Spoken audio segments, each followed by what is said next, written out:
ప్రజా సమస్యలపై మాకు ఎబ్బట్టేం లేదు. ఇక్కడి నుంచి తరలించకూడదనే మా కోరిక, మా డిమాండ్.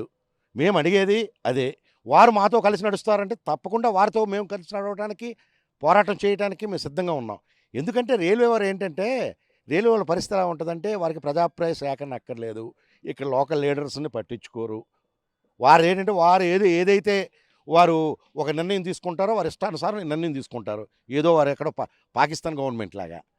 రైల్వే శాఖ అనేది కూడా మనకు సంబంధించింది. ఇది 500 కుటుంబాలకు సంబంధించిన సమస్య.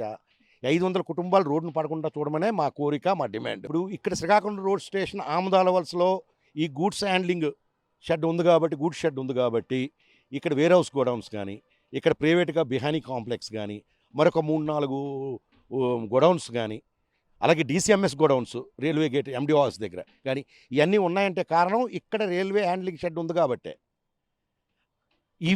ఎప్పుడైతే ఈ రైల్వే హ్యాండ్లింగ్ షెడ్లు ఇక్కడ ఉండదో, ఇవన్నీ కూడా తరలిపోతాయి మెల్లిమెల్లిగా. ఇమీడియట్‌గా తరలి వెళ్ళకపోయినా, ఎందుకంటే ఎక్కడైతే ఈ రైల్వే హ్యాండ్లింగ్, ఈ ఇంపోర్ట్ అండ్ ఎక్స్‌పోర్ట్ జరుగుతుందో వాటికి దగ్గరలో వారు తీసుకుంటారు గోడౌన్స్. ఎందుకంటే వారికి ట్రాన్స్‌పోర్టేషన్ అక్కడ దూసి నుంచి మరొక 8, 9 కిలోమీటర్లు ఇక్కడ ట్రాన్స్‌పోర్ట్ చేయాలంటే కష్టం కదా!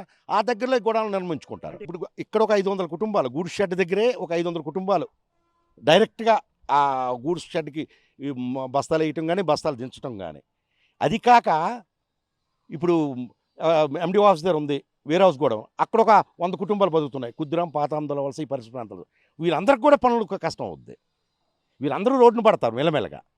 ఇదే గాని జరిగితే వీళ్ళందరూ కూడా ఆమదాల వలసలో రోడ్డున పడతారు. మరి అది గ్రహించాలి. ప్రజాప్రతినిధులుగా మీరు అది గ్రహించి దీన్ని ఆపమనే మేము కూడా కోరుతున్నాం.